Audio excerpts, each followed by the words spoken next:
Prime Minister Mark Carney is back in Ottawa today with no deal, though, to lift U.S. tariffs on Canadian goods after meeting with U.S. President Donald Trump in the Oval Office yesterday. So for some insight, we're joined live by CTV's political analyst, Eric Ham. Eric, good morning. So this was Prime Minister Carney's second meeting at the Oval Office with Trump. What did you note in terms of how he kind of interacted differently with the president this time?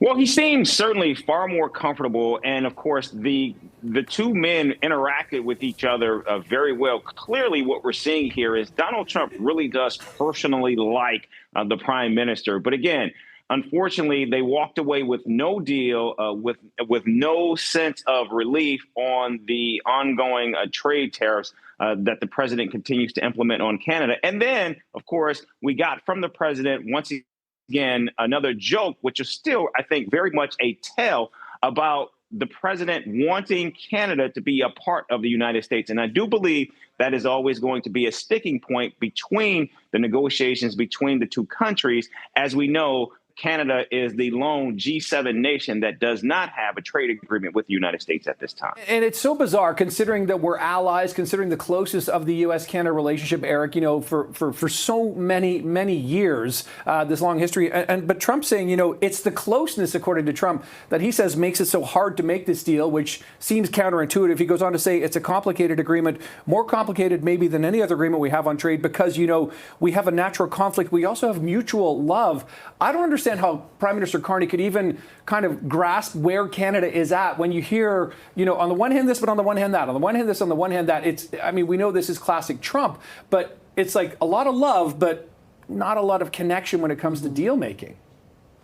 Well, yeah, and that's what makes engaging and, of course, getting anything done or even trying to figure out how to move with this president so difficult. And I think it's why we have seen Canada in many ways move on, looking at and building relationships with other nations and also attempting to try to placate the United States, recognizing the importance and, of course, the history, the relationship and the economic integration between the two nations. But nevertheless, what we're seeing here is President Trump himself continues and remains to be a huge impediment to any deal getting done, because quite frankly, as you see just from the way he speaks, his mind just doesn't seem to wrap itself around the closeness and, more importantly, what it means for American businesses and, more importantly, American consumers who are really struggling right now.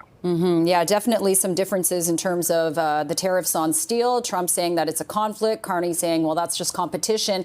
Very quickly, Eric, Trump is also suggesting perhaps maybe he gave an Easter egg or a clue that perhaps with this upcoming Canada-U.S.-Mexico trade agreement that he might be wanting to make separate deals with each nation. Did you pick up on that at all?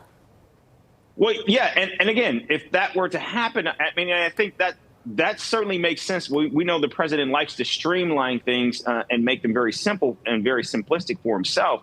But nevertheless, what that would do, I think, would actually create more competition for the United States as well as the other nations. But perhaps it's the more advantageous way to go for Mexico and Canada, given what we're seeing from this president and how difficult it is for Canada to work with President Donald Trump in the second term. Of course, a couple of ministers did stay behind to continue the talks in Washington. We'll see how those go. In the meantime, Eric Ham, always appreciate the insight. Thanks for joining us this morning.